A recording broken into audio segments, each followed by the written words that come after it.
পুত্র বলে, তাহলে তোমাকে আমি স্বীকৃতি দেবো, কিন্তু তো তার বিনিময়ে তোমাকে একটা বস্তু দিতে হবে। কি? এটা এক কথায় সব উত্তর কোটা দিয়ে দেবো। দেখ, এক কথাতে সব উত্তর কোটা। তাহলে তোমাকে একটা কাজ করতে হবে। কি তা বলছো? এই ভানুমতিকে যদি আমাকে দাও, তাহলে তোমাকে আমি অঙ্গরাজ্যের রাজা করিয়ে তোমাকে স্বীকৃতি দেবো। তা বলে তাই হবে। সেদিন ভানুমতি ঝরঝর করে কেঁদে বলেছিল যে তুমি বড়, যত বড়ই সাধু হও, যত বড়ই তুমি সেবা দাও ভগবানের, বিশ্বকে কর্তন করে আগত কুরুক্ষেত্রে 17 দিনের যুদ্ধে আমার এই চোখের জল গিয়ে কুরুক্ষেত্রের ময়দানে পড়ে কাদা হয়ে যাবে, আর সেই কাদায় পড়ে তোমার চাকা মেদিনীতে গ্রাস করবে, আর সেই দিন তোমার বিপদ হবে। সেই দিন হবে আমি বলে জানাই তোমার কাছে, সেই দিন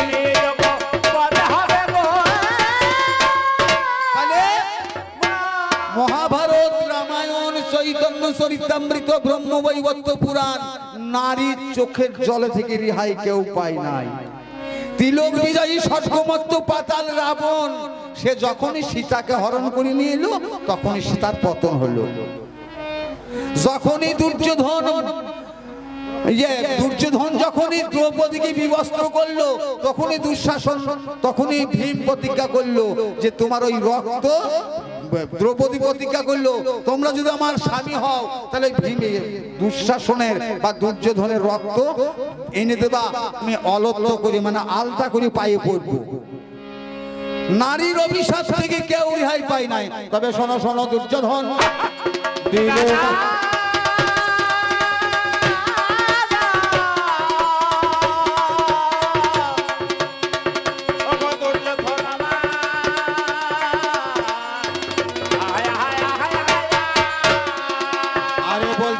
বলে গেল, ওগো কর্ণবধের কথা, কর্ণকে বধ করেছে, বলেছে বারতা।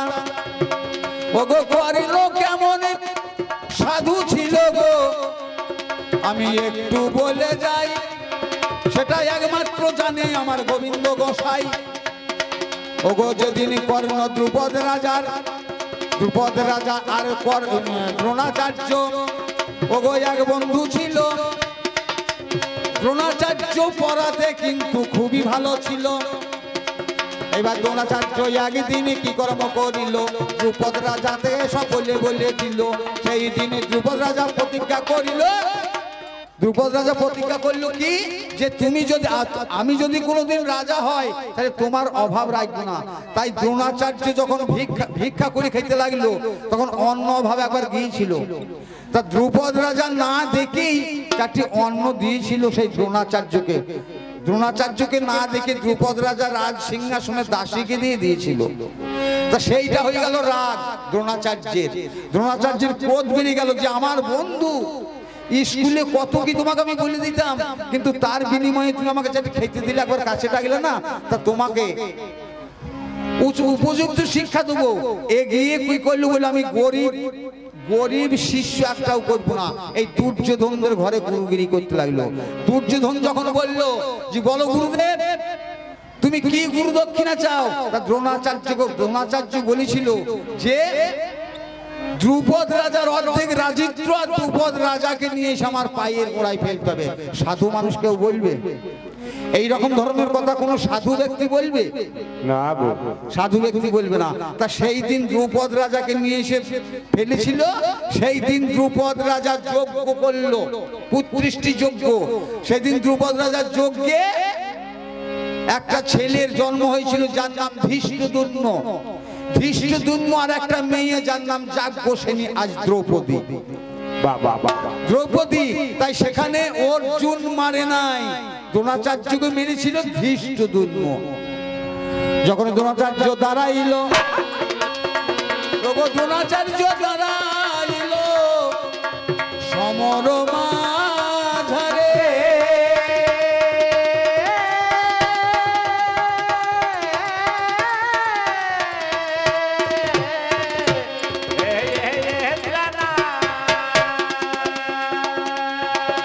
রাজ্য দাঁড়াইল সমর মাঝারে আর যুধিষ্ঠিরকে শিখাইল এই শ্রীকৃষ্ণ বড় আদর করে বলবে তুমি সত্যি কথাই বলবে বটে কিন্তু দুই রকম করে বলবে হাই পাপীকে শাস্তি দেওয়া আমার কর্ম জানো দাদা তুমি বলি যে তোমায় ওগো সেইখানে শ্রীকৃষ্ণ কি কর্ম করিল যুধিষ্ঠিরকে তখন অমনি বলে দিল অশ্বত্থমা হত ইতি গজ পড়িয়াছে রণে অশ্বত্থমা হত ইতি গজ পড়িয়াছে রণে ইতি গজটা একটু আসতে বলবা কারণ ওই পাপীকে ধ্বংস করতে হবে বাবা পাপীকে ধ্বংস করতে হবে কারণ কে কারে মারিতে পারে কে বা কার ওরি ওরি শব্দ শত্রু কে কারে মারিতে পারে কে বা কার ওরি সকলকে মারিয়াছি আমি আমি সব করি তাহলে সেখানে যখনই বললো অশ্বত্থমা হত আর দ্রোণাচার্যের একটা ছেলে ছিল ছেলেটার নাম অশ্বত্থমা দ্রোণাচার্য মনে করলো যে আমার ছেলে মারা গিয়েছে ধনুকখানাকে পায়ের মধ্যে রেখে এমনি ধারা ধরে দাঁড়িয়ে দাঁড়িয়ে কাঁদতে লাগলো আর সেই ধনুকের শিলা দিয়ে টপ টপ টপ টপ করে জল বইছে আর আমি অর্জুনকে বললাম অর্জুন রথে থেকে বসে বসে রথের লাগাম ধরে আছি অর্জুন আমার উপরে বসে আছে অর্জুন ওই দেখো তোমার গুরুদেবকে সর্পে দংশন করবে মারো মারো সর্পকে মারো সর্প নিধন বান একটা মারলো ধনুকের শিলাটা কেটে গেল আর অমনি ধৃষ্টদ্যুম্ন পিছন থেকে এসে মুন্ডুটাকে সেদিন কেটে দিল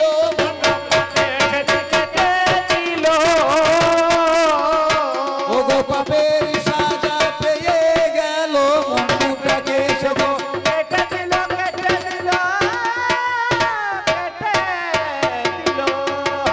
এই ধারে যদি কোনো ছেলের একটা অ্যাপয়েন্টমেন্ট লেটার এসেছে হয়তো দিন 20-25 মধ্যে চাকরিতে জয়েন দিতে হবে 20 দিনের মধ্যে চাকরিতে জয়েন দিতে হবে আচ্ছা সেই ছেলেটা যদি একটা মার্ডার করে তার চাকরিটা হবে না গো আজকে 20 দিনের মাথায় অ্যাপয়েন্টমেন্ট লেটার চলে এসেছে কিন্তু ভালো চাকরি কিন্তু 20 দিনের মধ্যে যদি একটা মার্ডার করে তাহলে তার চাকরিটা হবে কি অফিস তো দিয়েছে অ্যাপয়েন্টমেন্ট লেটার তো দিয়েছে ভগবান তো দিয়েছে সাধনা যেদিন বিশ্বকর্তাকে কর্তন করে ভগবানকে সেবা দেয় সেদিন আমি বলেছিলাম যে কর্ম তুমি সাধু তাহলে তারপরে যদি আবার একটা মার্ডার করে ওই মার্ডার স্বরূপ ওই ভানুমতিকে দিয়েছিল দুর্যোধনকে 1 নম্বর 2 নম্বর স্বীকার করতে গিয়ে একটা গোবধ করেছিল গো ব্রাহ্মণ সমান গরু আর ব্রাহ্মণের মান সমান ভগবান দিয়ে গিয়েছে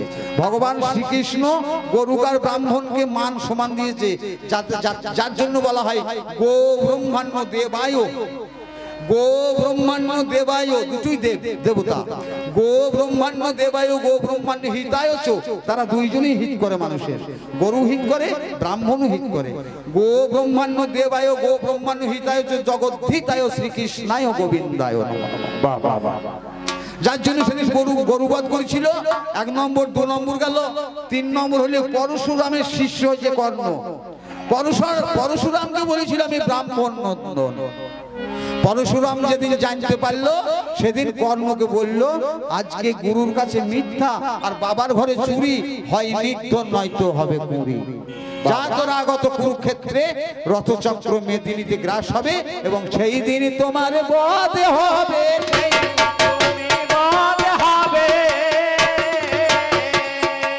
মিথ্যা কথা বললো না উঠি বলছে যে 2:30টার সময় ভাত খেলাম কি 3টের সময় ঢোল দিলাম কমিটিরা কই কেউ নাই ঢোল কোনটায় দিয়েছে 3:40 ঢোল এসেছে 4টের সময় হয়েছে অস্ত মিছি কথা বলছেন পয়সা লাভা দুটো সত্যি কথা বলো হ্যাঁ গো অত মিথ্যা কথা বলো না তবে শোনো দুর্যোধন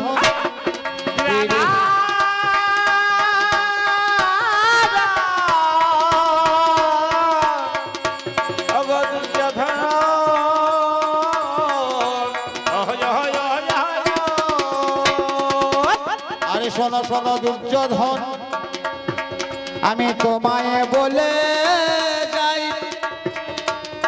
আজকে এই কুরুক্ষেত্রে আমার লীলা শুধু তুমি দেখলে আর তো দেখো নাই, যখন ছিলাম আমি বৃন্দাবনে যেতাম আমি গোচারণে। শোনো শোনো শোনো আজকে কথাগুলো,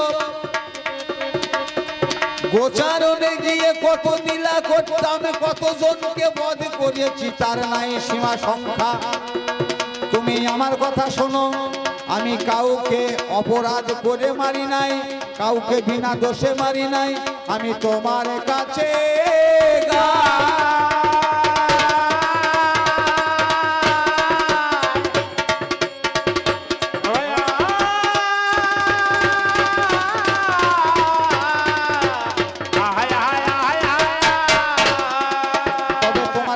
গাই, তোমার দোষ নাই কো কিছু, আমি বলি যে তোমায়, কারণ যে জন আমায় পালন করিল গো সেই নন্দ রাজা যিনি, তিনিও আমাকে চিনতে পারে নাই। শুনুন জ্ঞানী গুণী, ওগো একদিন ছোটবেলায় যে নন্দ রাজা সেও আমাকে চিনতে পারে নাই। ওগো একদিন ছোটবেলায় কি করিলাম হাই, নন্দ রাজা আমাদের গোয়ালের ঘরে দুগ্ধ দোয়াইছে বাবা পিতাই আমার, আমি চোখে দেখতে পাই দুগ্ধ দহন করছে, আমার পিতা দুগ্ধ দহন করছে, আর আমি পিছনে পিছনে ঘুরে বেড়াইছি। আমি আমার দাদা বলরাম, আমি আমার দাদা বলরামকে নন্দ পিতা যিনি ডেকে ডেকে বলছে, বলরাম শোনো শোনো গুণমণি। ওগো বলরামকে দুধের বালতিটা হাতে দিয়ে দেয়, বলরাম নিয়ে তখন বাড়ির ভিতরে যাই। আমি তখন ধীরে ধীরে পিতার কাছে গেলাম, পিতার কাছে গিয়ে তখন চুপ করে দাঁড়ালাম, বললাম ওগো পিতা শোনো কথা, শোনো আমার বাণী। দাদাকে তুমি কাজ দিয়েছো, আমাকে কাজ দাও একটুখানি, আমি একটু কাজ করব, একটু ভাবুন আপনারা, আমি আস্তে আস্তে বলে যাব সেই না কথার ধারা। নন্দ পিতা সেইখানেতে বলে আমায় শোন, ওরে আমার কৃষ্ণ ধন, ওরে বাছা ধন, তুই আমার ছোট ছেলে গুণের গুণমণি, কেমন কাজ করবি তুই বল একটুখানি। তুই এখন ছোট ছেলে, কিবা কাজ করবি হাই, তোর করার মতন আর কাজ কিছুই নাই। সেইখানেতে পিতাকে আমি বলে গেলাম হাই, শোনো পিতা আমার কথা, শোনো মন দিয়া তাই, আমি যেমন ছেলে আমায় কাজ দেবে তুমি। সেইখানেতে পিতাই আমার কি করলো শোনেন জ্ঞানী। আমার পিতা বলছে বাবা তোমার কাজ করার এখন সময় হয় নাই, তা আমি বলছি না আমাকে একটা কাজ দাও। আমার পিতা কি করেছে জানেন, আমার পিতা সেদিন কি করেছে জানেন, পায়ের খরম দুটো অর্থাৎ জুতো দুটো তুলে, সেদিন আমার পায়ের জুতো দুটো তুলে আমার মস্তকে দিয়ে বলছে, আমার মস্তকে দিয়ে বলছে গোপাল কৃষ্ণ এই দুটো বাড়িতে রেখে শোনা। আহা আমার কি আনন্দ সেদিন, আমার কি আনন্দ। আমার পিতা যে ভক্ত, আমার পিতা ভক্ত না, যে আমাকে পালন করতে পেরেছে সে তো ভক্ত। তাই সেদিন আমি চিন্তা করলাম যে আমার পাদুকা জগৎ জুড়ে পুজো করে, আমার পূজা করে জগৎ জুড়ে, আমার চরণ পূজে জগৎ। আজ আমি ভক্তের পাদুকা, ভক্তের খরম আমি মস্তকে পেয়েছি। আমি বলাই দাদাকে ডেকে ডেকে বলছি, বলাই দাদা দেখে যাও আমি যেমন শিশু, আমি তেমনি যেমন ছোট, আমি তেমনি ছোট কাজ পেয়েছি দাদা, ছোট কাজ আমি পেয়েছি দাদা। আমার পিতার মন আজ বড় সাদা, ছোট কাজ আমি পেয়েছি দাদা। আমি কত কত কত আঘাত সহ্য করে আজ আমি দ্বারকায় এসেছি। আজ দ্বারকার লীলা, আর আগে আমি কুরুক্ষেত্রের লীলা সাঙ্গ করে তারপর আবার দ্বারকা লীলা সাঙ্গ করে আমি ত্রেতা যুগ শেষ করব। তবে শোনো শোনো দুর্যোধন বীরে দাদা,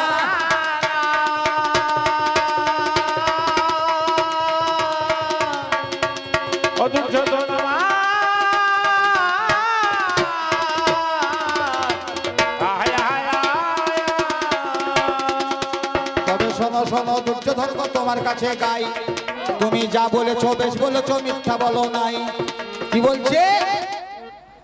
বলছে ওরা কি আমাদের, আমার কাকা ছেলে বটে নাকি? আমার কাকা ছেলেকে ওরা বটে নাকি? কেউ ধর্ম অংশে জন্ম, কেউ পবন অংশে জন্ম, কেউ ইন্দ্র অংশে জন্ম, কেউ অশ্বিনী দয় সুত অশ্বিনী অংশে জন্ম। বাহ! আর তুই তোর বাবা ঠিক আছে তো? হ্যাঁ গো, তোর বাবা ঠিক আছে তো? তোর বাবা ঠিক আছে থাকতে তোকে তোর যদি ধৃতরাষ্ট্রের অংশে জন্ম হইল তাহলে পরে তোকে অজানন্দন বলে কেন? শব্দ ছাগলের মাঠটা, বাবা ছাগলের মাঠটা, তাহলে তোকে অজানন্দন বলে কেন? বল দেখিনি, মহাভারত বলছে ছাগলের সঙ্গে বিয়ে হয়েছে, ছাগলের পাঠার সঙ্গে বিয়ে হয়েছে।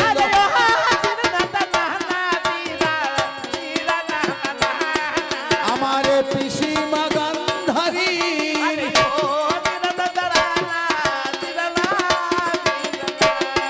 ও গো সুবল রাজার মেয়ে, এটা আমি বলবো প্রকাশ করি।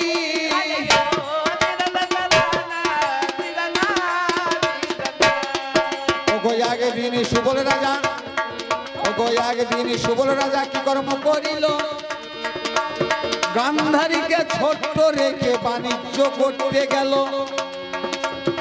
বাণিজ্য করলো 12 বৎসর, জানেন আপনারা। আমি আস্তে আস্তে বলে যাব, সেই না কথার ধারা। ওগো 12 বৎসর পরে যখন সুবল রাজা ঘরে ফিরে এলো, সন্ধ্যা বেলায় বাড়িতে এসে সিংহাসনেতে বসিল।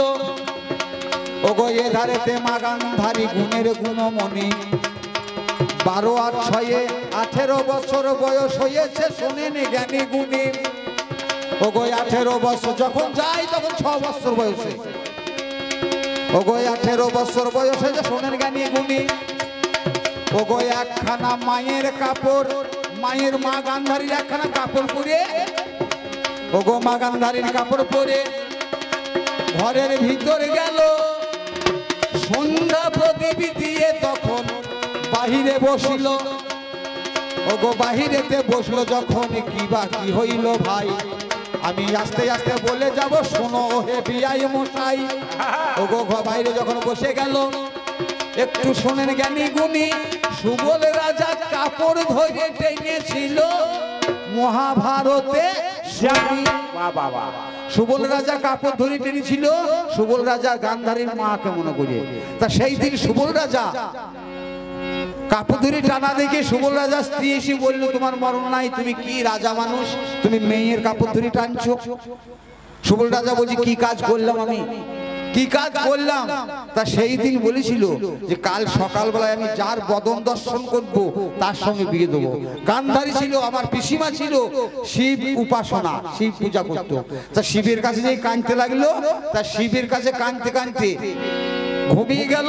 ইতিহাসে সকালবেলায় বাদ দরজা খুলে দেখছে একটা ছাগলের মাঠটা, একটা ছাগলের মাঠটা বড় পারাপার, ওই জাত আছে দেখছেন 100টা ছেলে, সোজা কথা নাকি ভাই, ভালো জাত আলো মাঠটা। এসে বাদ দরজায় দাঁড়িয়েছে, তাকে ধরে নিয়ে এসে ওর মায়ের বিয়ে দিয়েছিল। ওই গান্ধারীর সঙ্গে বিয়ে দিয়েছিল। এবার গান্ধারীর সঙ্গে বিয়ে দিয়েছিল, শিবের কাছে খুব কান্নাকাটি করছে। শিব বলছে কাজ কর, ওই পাঁটাটার কানে চাটি সই শিব বলতে। শিব দৈববাণী করলো যে গান্ধারী তুমি পাটাটার কানে চাটি সই শিবুর দাও। পাটাটার কানে সই শিবুর দিয়ে প্যা প্যা করে চিমড়ি গেল। তার সারা দেশে ঘুরি কোনো জায়গায় বিয়ে দিতে পারে নাই, ওই কানা ধৃতরাষ্ট্রের সঙ্গে বিয়ে দিয়েছে।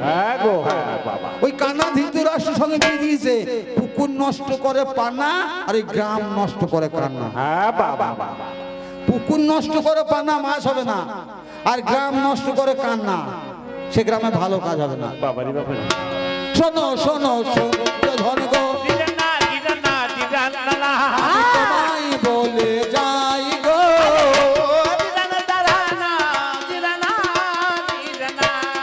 সেদিন হয়েছিল গান্ধারী মা, ও গো অগ্নি গর্ভবতী গো।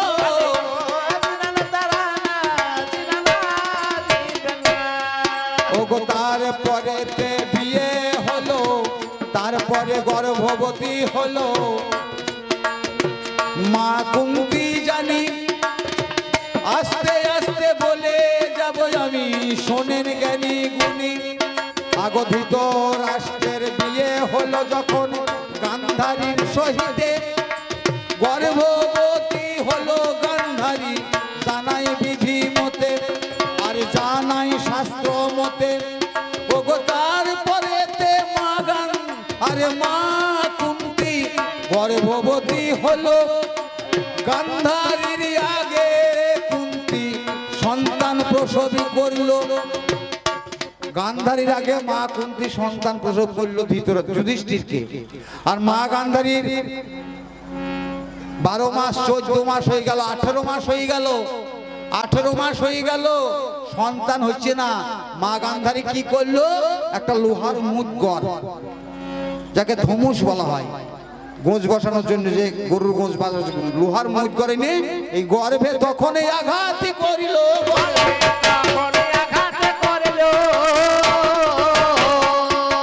কুন্তির উপরে হিংসা করে গর্ভে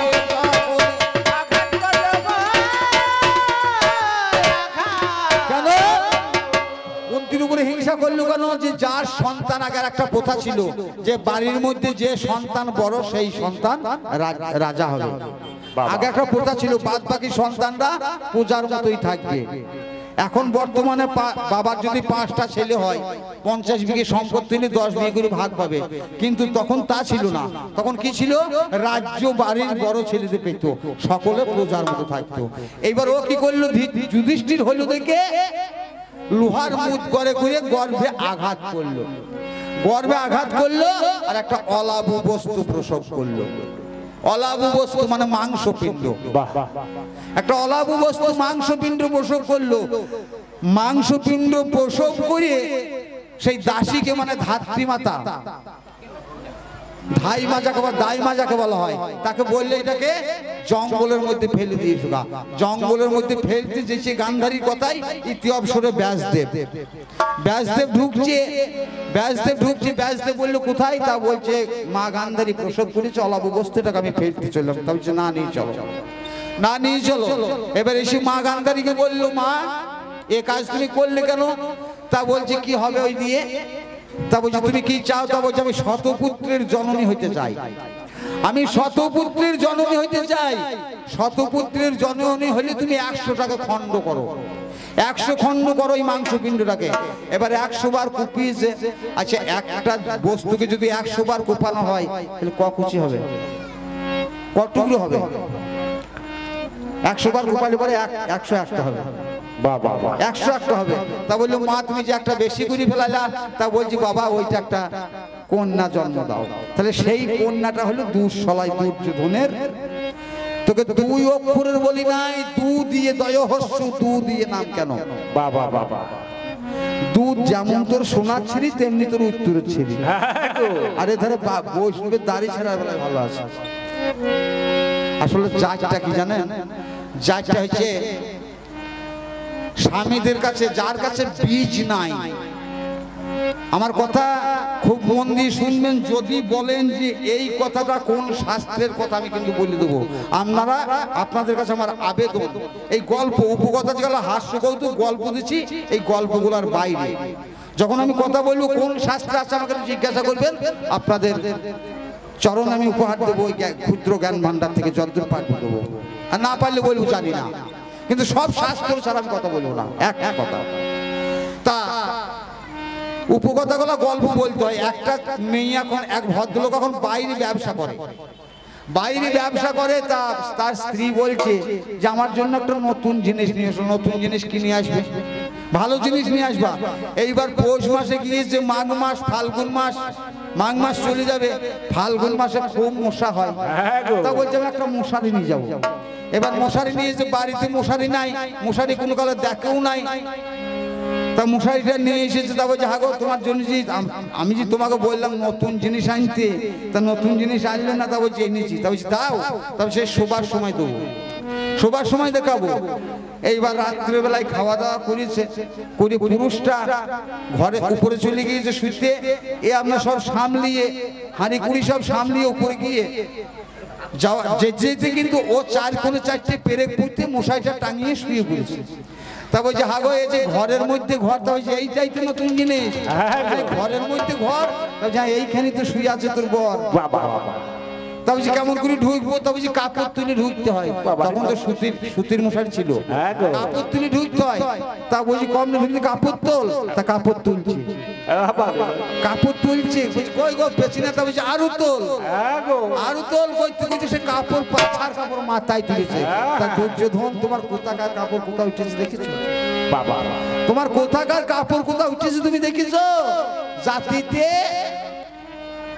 শোনো শোনো দুর্যোধন,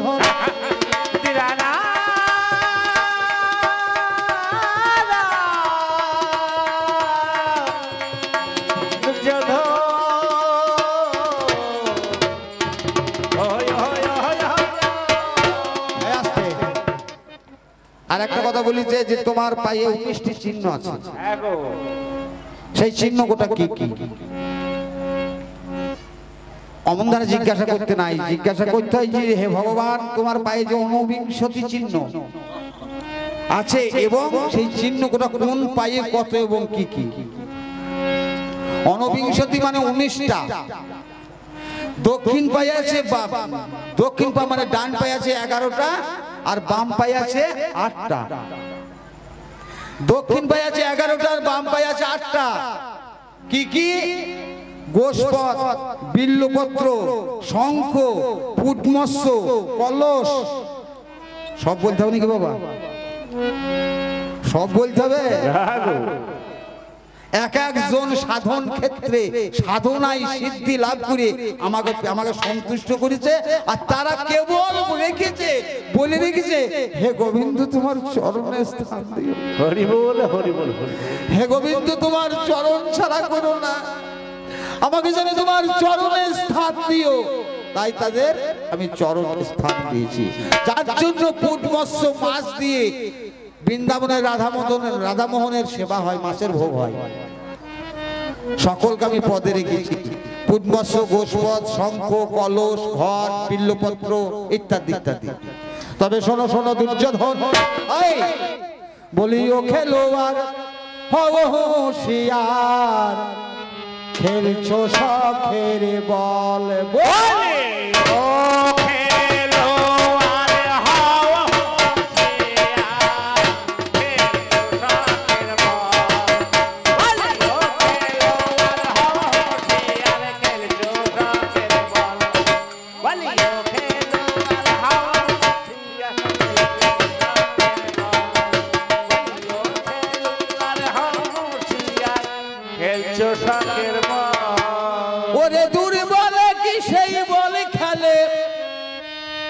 ওরে তোর মতন দূর বলে কি সেই বল খেলে, ওরে বল খেলে যার আছে বল, ওরে খেলে যার আছে বল, ওরে বল খেলে যার আছে বল,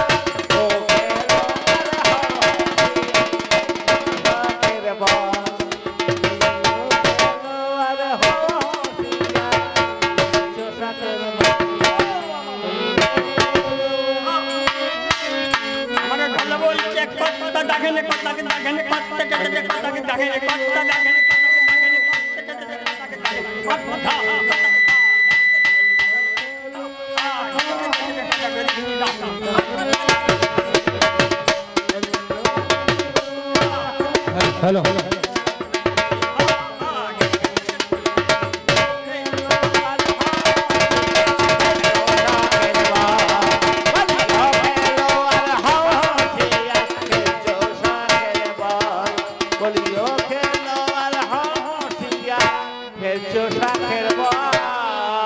কুরুক্ষেত্রের যুদ্ধ আর ওই বল খেলার মাঠে একটু মিলিয়ে নেবেন ভক্তরা। মাঠে 10 আর 10-এ 20 প্লেয়ার বাছাই করে নিস, ওরে ধৈর্য নামে যে খেলোয়াড় তারে ব্যাকে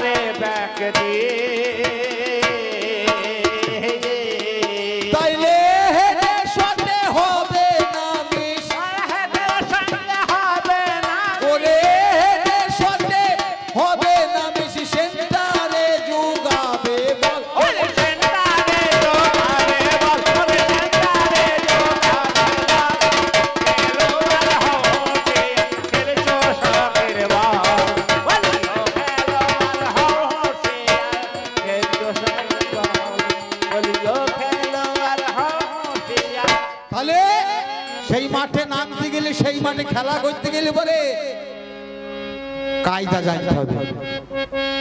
তার মন্ত্র আছে, চতুর্দল মূলাধারে কুণ্ডলিনী সর্পাকারে জীবাত্মাকে বন্দী করে হয়ে আসা চেতন গুরু দত্ত মন্ত্র বীজে কুণ্ডলিনী জাগিয়ে নিজে সরবত্ত সরসিজে ক্রমে ক্রমে আরোহণ স্বাধিষ্ঠান লিঙ্গদ্বারে চন্দ্র সাথে চন্দ্রচূড়ে নারী তত্ত্ব মণিপুরে রাধা কুণ্ড সুশোভন হৃদপদ্ম অনাহতে শ্যামকুণ্ড পাবে দেখিতে কণ্ঠপদ্ম বিশুভাগ্যে অপ্রাকৃত বৃন্দাবন। বাবা বাবা, তাহলে সেই বৃন্দাবনে সেই কুরুক্ষেত্রে খেলতে গেলে পরে তার একটা কৌশল আছে।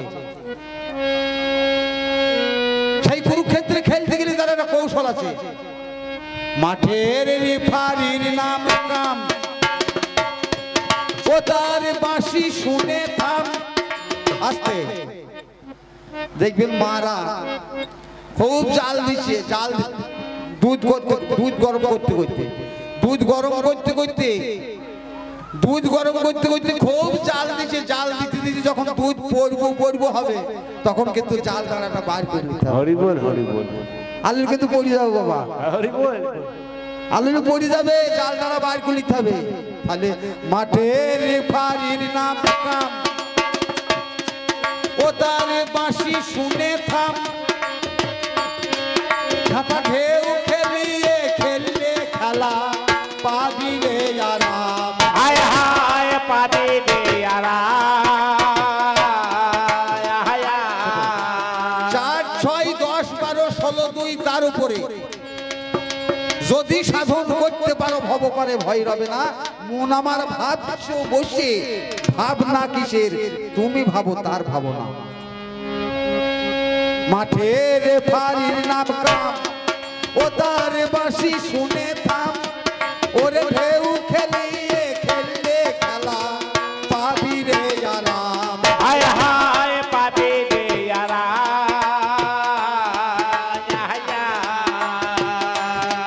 ওরে তা না হলে ঘটবে বেড়া, না হলে ভরলে বেড়া।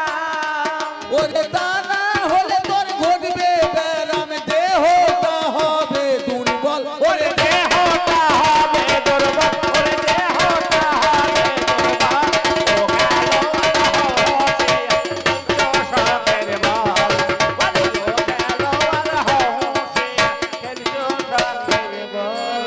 মাঠে 24 জন প্লেয়ার, 10 আর 10 খেলাই রত। ওরে 2 জন গোলকিপার। 24 জন কে ছোট, 10 ইন্দ্রিয় ষড়ঋতু আর পঞ্চভূত কটা হলো 21 জন, আর 3 জন মন বুদ্ধি আর অহংকার। 10 ইন্দ্রিয় ষড়ঋতু আর পঞ্চভূত 11 জন, আর মন বুদ্ধি আর অহংকার। মাঠে 24 জন প্লেয়ার, 10 আর 10 খেলাই রত। 2 জন গোলকিপার। হায় হায় দুজন গোলকিপার।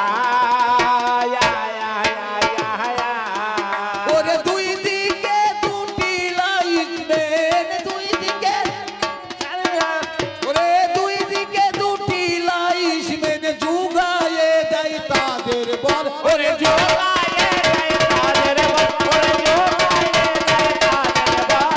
ও খেলোয়াড় হও হোশিয়ার, খেলছো সঙ্গের বল। বলিও খেলোয়াড় হও হোশিয়ার, খেলছো সঙ্গের বল। তবে এরা জানে না, চলো চলো বন্ধ করো সব। তবে এরা জানে না সেই খেলায় খেলতে গেলে, সেই কুরুক্ষেত্রে খেলতে গেলে রাম বীজ, কাম বীজ, পরা বীজ নাম, এই 3 বীজে হয় তারক ব্রহ্ম নাম। তারক তারক তারক তারক ব্রহ্ম, তারক ব্রহ্ম যে মস্তকে বাস করে যে ব্রহ্ম, তাকে রক্ষা করার জন্য এই 3টে নাম, রাম বীজ, কাম বীজ আর পরা বীজ। এই 3 বীজে হয় তারক ব্রহ্ম, তাকে রক্ষা করার নাম। এই 3 বীজে হয় তারক ব্রহ্ম নাম। এই 3 একত্রিত হইবে যখন 27 লক্ষ নাম হইবে পুরো। হরি বল হরি বল। এই দিন একত্রিত হইবে যখন 27 লক্ষ নাম হইবে পূরণ। তো সেই 27 লক্ষ নামকে পূরণ করতে গেলে কর্ম করতে হবে কি? ব্রহ্মা বিষ্ণু শিবের আগে গুরু কৃষ্ণের সেবাই লাগে। সেই দিন হয় গুরু সেবা, আর সব বাহ্য লোভিকামি করে যত সম্মতের কার্য। আবার বলছি, ব্রহ্মা বিষ্ণু শিবের আগে গুরু কৃষ্ণের সেবাই লাগে। সেই দিন হয় গুরু সেবা, আর সব বাহ্য লোভিকামি করে যত সম্মতের কার্য। আমার গান একটু মন দিয়ে শুনবেন, আশা করা যায় কিছু পাবে। আর একটু ভেঙে দিচ্ছি সেই বস্তুটা কি, যেটা গুরু কৃষ্ণের সেবাই লাগে। 33 দিনে 3 দিন নাই, 3 দিন বাদ যেদিন হয় সেই দিন হয় চাঁদ গৌরের উদয়। সেদিন চাঁদ ধরতে হয় না, আপনি এসে পরে ধরা। এই আকাশের চাঁদ না। কলার খোসা ছাড়িয়ে বিক্রি হয় না 2 পয়সার জন্য, এর মানে বেশি ছাড়ানো হবে না। 33 দিনে 3 দিন নাই মানে 30 দিন। আবার 3 দিন বাদ যেদিন হয় মানে 27 দিন। সেই দিন হয় চাঁদ গৌরের উদয়। সকলের ঘরে ঘরেই হয় 27 দিন পর পর চাঁদের উদয়। কিন্তু সেই চন্দ্রের কাজ করতে হবে। রূপ রস রতি মাটি, চাঁদের হয় দেহ খাঁটি। যদি কেউ দেহকে খাঁটি করতে পারো, তার ভব পারের ভয় রবে না। ও সেজন্যই অনায়াসে করে আনা গোনা।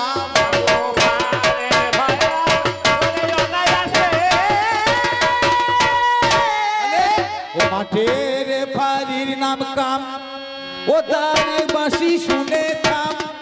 ওরে ঢেউ খেলিয়ে করলে খেলা, পাবি রে আরাম। হায় হায় পাবে রে আরাম।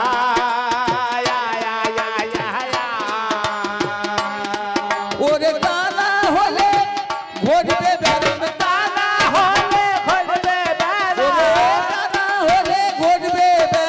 দেহটা হবে দুর্বল, ওরে দেহটা হবে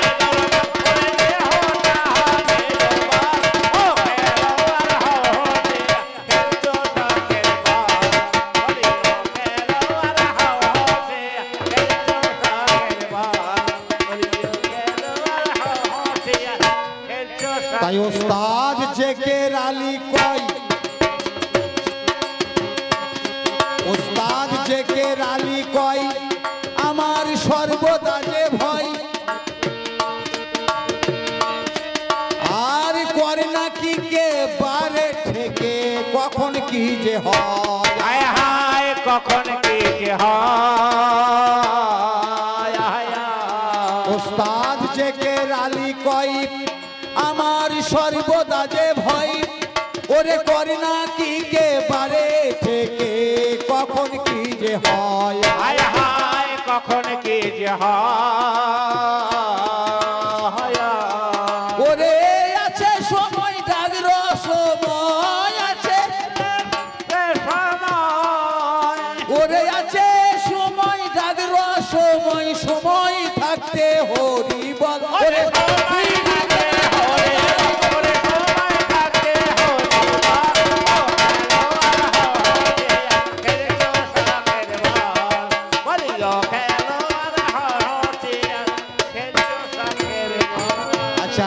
জিজ্ঞাসা করা হয় না এখানে কি মুমিন বা মুসলিম আছেন?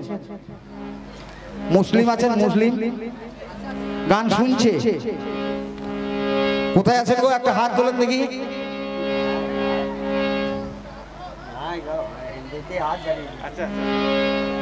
কোন দিকে আছে? আছে। তবে শোনো শোনো দুর্যোধন, আমি তোমায় বলে যা,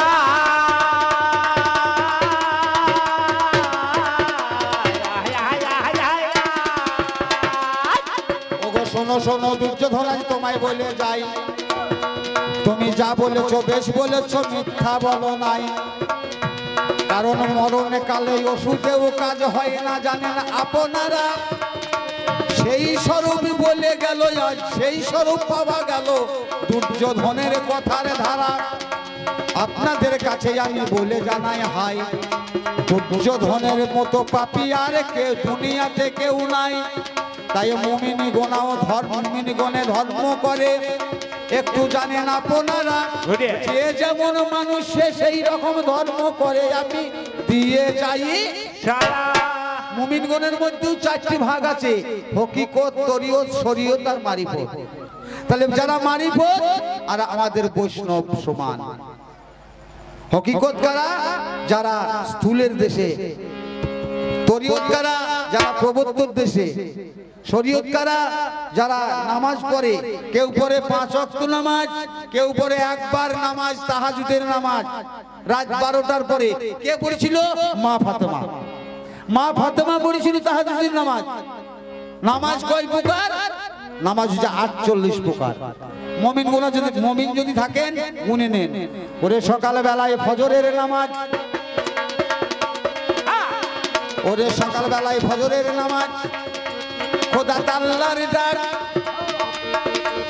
এক মাস বেলা হলে পররে ইশরাক, ওরে বাবা দিন 12টা বাজতে গেলে পড়তে হয় জোহর, ওরে এক মাস বেলা থাকতে পররে আসর, সন্ধ্যায় মাগরিবের নামাজ, খোদার নামে করো নেশা।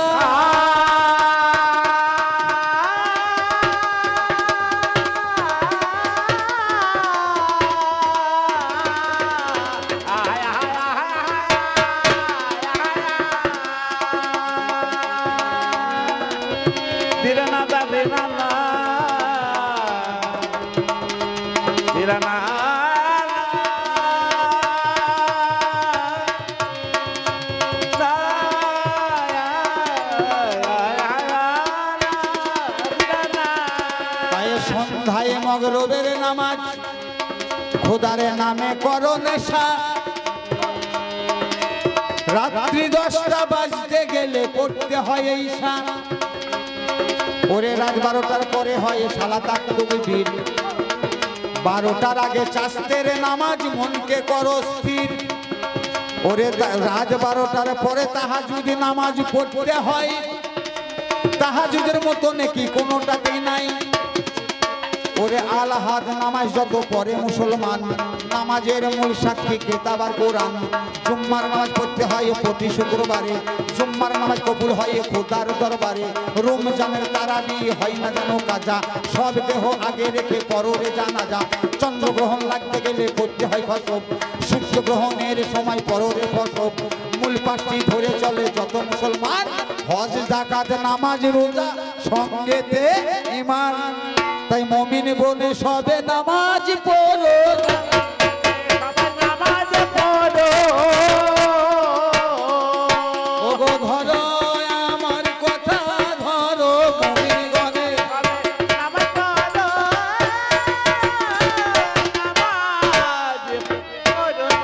আসলে মেয়ে ছেলে তো মেয়ে ছেলে এই রকমই একটা বেটা ছেলে, ওই দুর্যোধনের মতোই, দুর্যোধনের মতোই একটা বেটা ছেলে। এখন চাষি মানুষ, সে কোনোদিন শ্বশুর বাড়ি যাওয়া কি কিছু করতে যেতে পায় না, তার সন্ধ্যে গরু বাছুর আছে, আবার চাষ আছে, একা মানুষ কোনোদিন যেতে পায় না।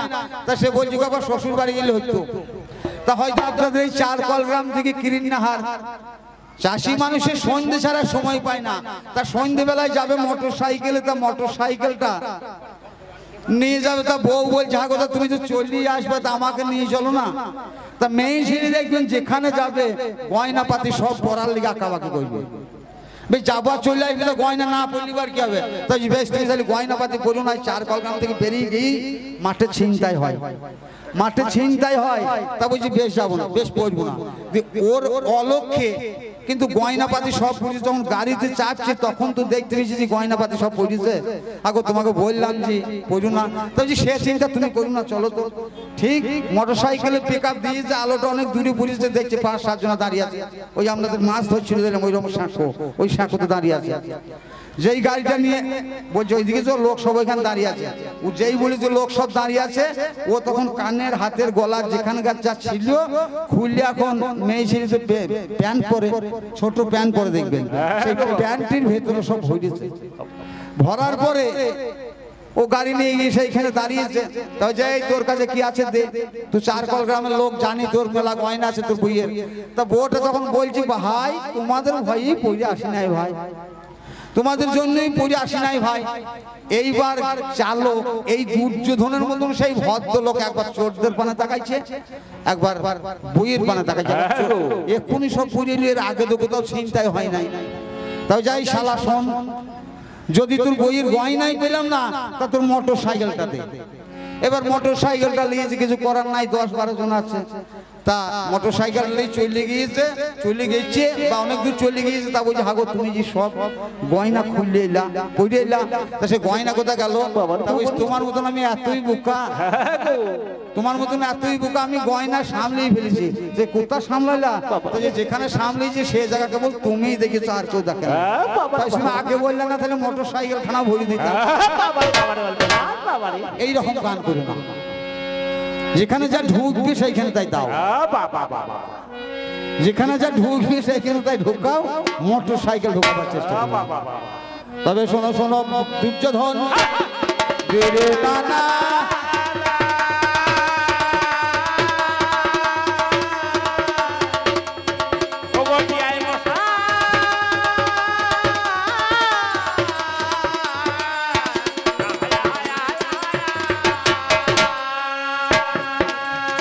শোনো দুর্যোধন, আমি তোমায় বলে যাই, আজ এই দৈপায়নে যুদ্ধ হবে, আজ তোমার সঙ্গে মিথ্যা কথা নয়।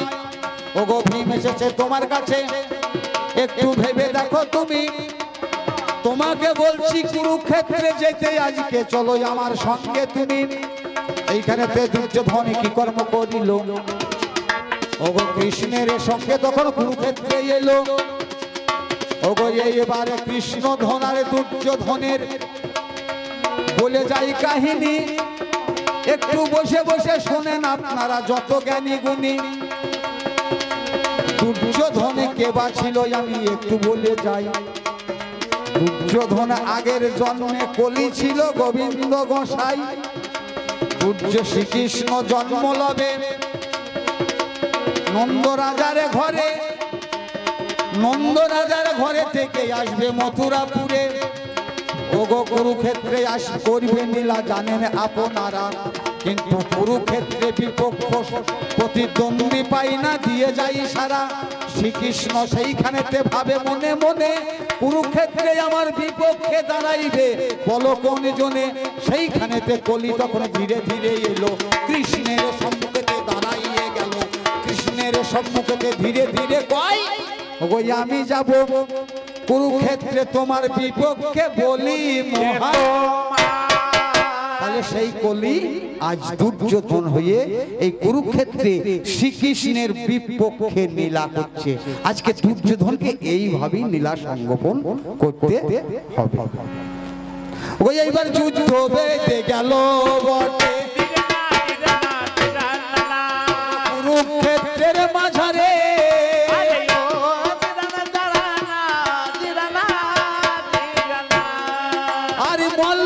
যুদ্ধ করে এরা উভয়ে পরস্পরে,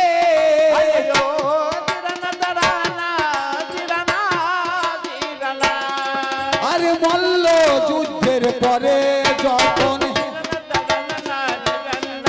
ও গদা নিল হাতে,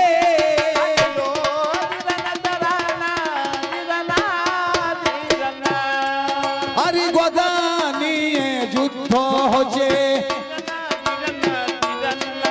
ও গো কুরুক্ষেত্রের মাঠে।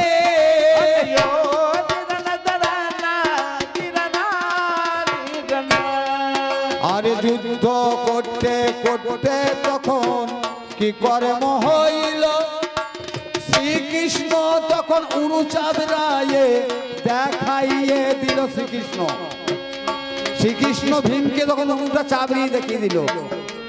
যখন উরু চাবড়িয়ে ভীমকে যখন দেখাইয়ে দেয়, ও গো গদার বাড়ি দুর্যোধনের উরু দেশে হয়।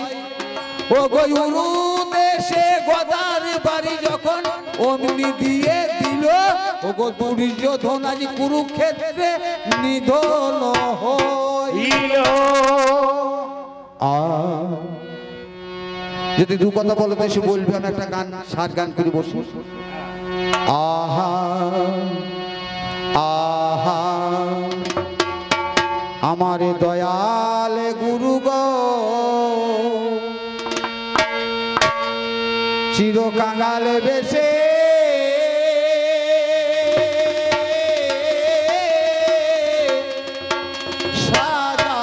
সাজাও গো আমায়। আসতে এখানে যত আমার বয়োজ্যেষ্ঠ বসে আছেন সবাই, সকলেই আমার গুরুর স্থানীয়, সকলের নিম্নে এবং সকলের পদে আশ্রয় নিয়ে আপনাদের কাছে মিনতি জানিয়ে আপনাদের কাছে প্রার্থনা করছি। আমার দয়ালে গুরু গো, চির কাঙাল বেশে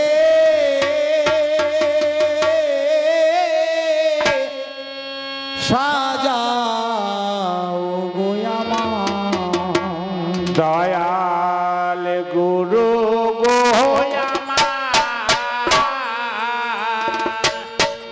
আমার বেশে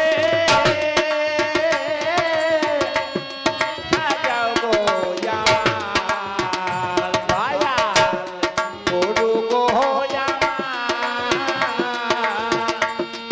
আমার বেশে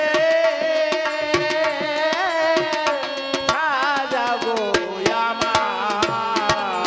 আমার কোথায় গুরু কল্পতর, তুমি ছাড়া গতি নাই।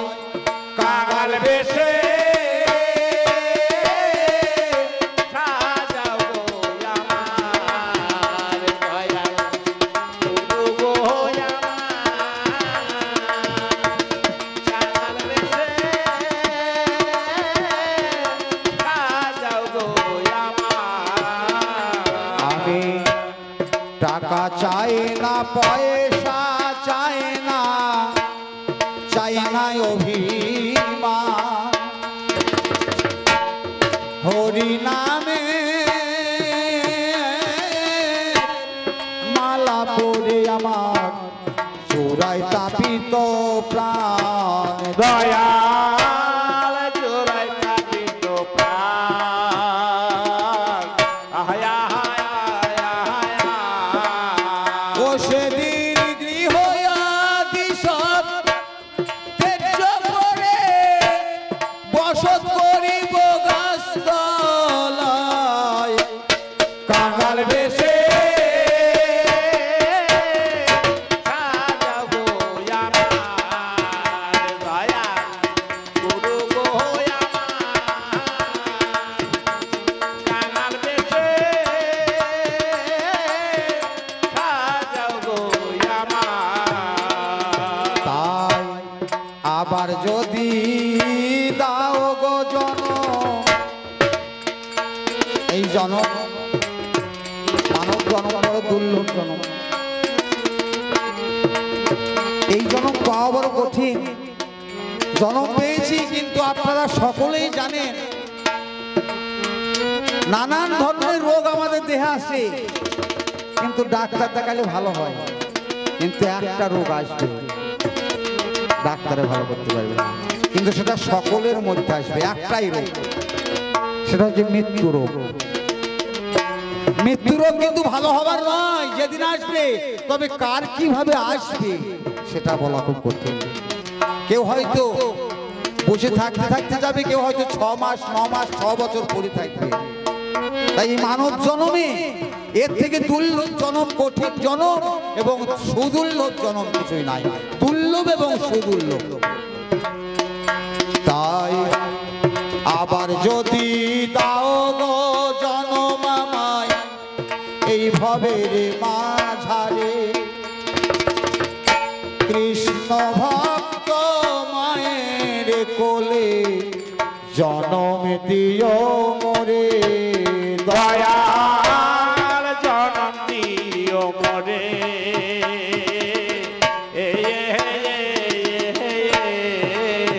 ও সেদিন মুচি হলেও সুচি হব, মুচি হলে সুচি হবা।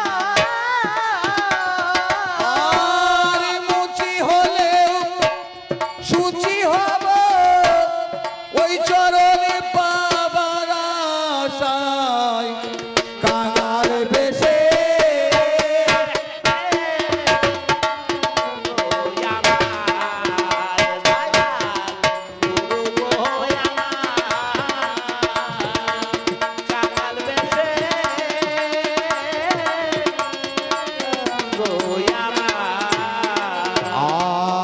বিজয় বলে বিষয়েতে যে কবে শুদ্ধ হবে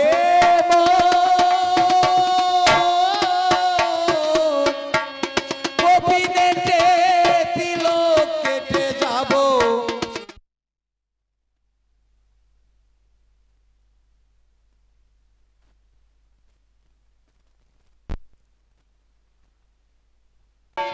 চরণ ধুলি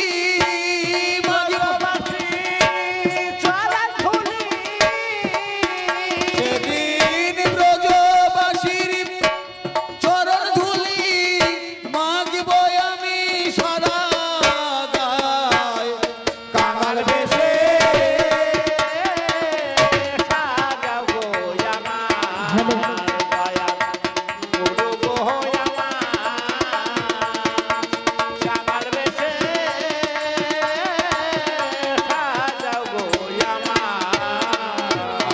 আরে আছেন যত কণ্ঠীধারী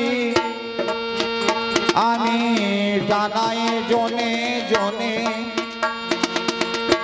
আছেন যত কণ্ঠীধারী প্রণাম জনে জনে একবার উচ্চ স্বরে বাহু তুলে হরি বলুন স্বরে বোজনে হরি বল সরে বোজনে বল হরি বল আমার মা জননী দরদিনী মা জননী দরদিনী একবার হুলুরি ধ্বনি দে সভায় কাঙালে বেশে সাজাবো আমার দয়াল গুরু গো আমার কাঙাল বেশে আসলে একজন অনেক চাকরি অনেক লেখাপড়া শিখে বাইরে গিয়েছে, কোনো কাজ নাই, যে কোনো কাজ একটা কাজের বিনিময়ে কিছু পয়সা ইনকাম করতে হবে। তা কলকাতার বাজারে গিয়েছে, তা কলকাতার চিড়িয়াখানার মালিকের একটা ভালুক মারা গিয়েছে। তা সে মালিক এসে বসে আছে, সেই ভদ্রলোক সেই এক বিউরি বসে আছে, এক বারান্দাতেই বসে আছে। বারান্দায় বসে থাকতে থাকতে চিড়িয়াখানার মালিক বলছে, ভাই তোমার বাড়ি কোথায়? তা বলছে আমার বাড়ি দাসকল গ্রাম। কি ব্যাপার? তা বলছি, ভাই আমি অনেক লেখাপড়া শিখেছি, কোনো চাকরি বাকরি পাই নাই, বাড়িতে একটা বয়স্ক মা আছে, তা দুটো পয়সার জন্য। সে তখন বলছে, ভাই তোমার আমি পয়সা দিতে পারি, এক কাজ করতে পারি। বলছি কি? তা বলছে আমার ওই ভালুক মারা গিয়েছে, আমার চিড়িয়াখানা বন্ধ হয়ে গেছে, ভালুকের ভেতরে ঢুকিয়ে যদি ভালুক সেজে থাকতে পারে তোমাকে 10,000 টাকা করে দেবো। এ বলছে শালা দাসকল গ্রামের লোক, তারা আমাকে 4 কল গ্রাম লোক তো আমাকে দেখতে আসছে না। এখন ওই কইছে কইতে কইতে যে সে চিড়িয়াখানার মালিক যাকে খেতে দিতে পাঠায়, সে খেতে দিয়ে সকলের খাঁচা বন্ধ করে, এক দিয়ে দরজা বন্ধ করে যায়। কিন্তু সেদিন আর বাঘের খাঁচাটা বন্ধ করতে মনে নাই, বাঘের খাঁচাটা বন্ধ করতে মনে নাই। বাঘ তখন বেরিয়ে চলে আসছে। তা বাঘ বেরিয়ে চলে আসছে, তা বাঘকে ভালুক বলছে, ভাই পেটের দায়ে এসেছি রে ভাই, তা আমাকে আর খাস না, আমাকে আর খাস না, আমাকে যদি খাস তোমার মা মারা যাবে, আমার বাড়ির পরিবার নষ্ট হবে। তা বাঘটা তখন বলছে, কাকে বলছিস? তোর যেমন ভালুকের চামড়া গাইয়ে আমারও তেমনি বাঘের চামড়া গাইয়ে আমিও পেটের দায়ে এসেছি। তা মশাই আমাদের অম্বিকাতে ভাই বোনের ব্যাপার, পেটের দায়ে দিকে পয়সা লেগে এসেছি, ও দুর্যোধন নয়, আমিও কৃষ্ণ নয়। আপনাদের কাছে যেটুকু আমাদের পরিবেশন ক্ষমতা করলাম, আপনারা নিয়ে সন্তুষ্ট হন।